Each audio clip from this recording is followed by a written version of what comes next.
За, хуулийн төслийг бол хэлцгийг дэмжиж байна. За, байнгаараа бас дэмжээд улсын их хурлын чуулган дээр хэлцэхийн дэмжээ гаргасан тохиолдолд бол ажлын хэсэг гаргаж ажиллах нь зөв. Энэ дээр ажлын хэсэг гаргаасаа гэж одоо хүсэж байна. Энийг нэгдүгээрт хэлье. Хоёрдугаарт яг энэ хуулийн үйлчлэх хүрээнд хамаагүй value exchange асуудлыг оруулж ирж байгаа. Энэ асуудлаа анхаарья. Энийг харин яг байх ёстой хууль дээр нь оруулж ирээд улсын их хурлынхаа хяналтанд тодорхой ямар одоо нийгмийн болоод энэ улс орны эдийн засгийг бас түрэгдэх төслүүдийг бас тодорхой энэ загвараар явуулж болох юм бэ гэдэг шийддэг байх. Тэр одоо хуулбар руу явах нь зөв. Тэгэхээр энэ дээр бас одоо хуулийн төслөл оруулж ирж байгаа энэ засгийн газрын баг хамт олон бас анхаараач. Одоо нэг юм л ингээ бүх юмыг чихдэг нэг юм үзэгдэл бий болчихлоо.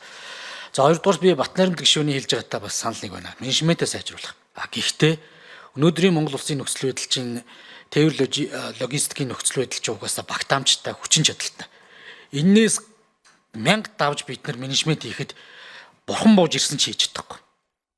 Энэ тээврийн одоо хүчин чадал байгаа. Хоёрдугаарт энэ жижиглэнгээр явсан ч гэсэн өдөр өдөрт нь угаасаа хөлийн цан гаргаж өгөх ямарч болцоо байхгүй. Эсвэл богино хугацаанд гаргаж өгөхгүй учраас энэ алтцээс гаргаж байгаа биш байхгүй.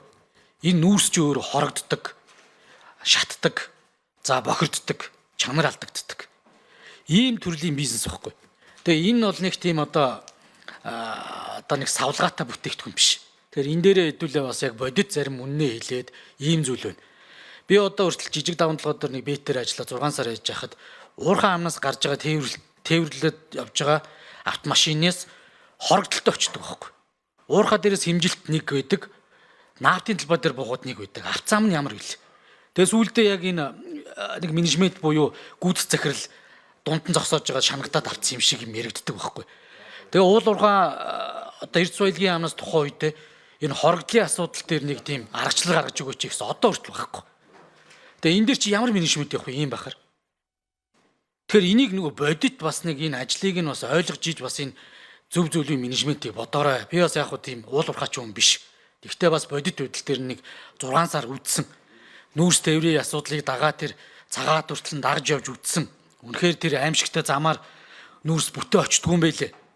Цагаатан дээр тэр хил галийнхаа нөхцөл байдал ачаалаасаа болоод нүрсүүд хорогдно, эрслүүд үүснэ.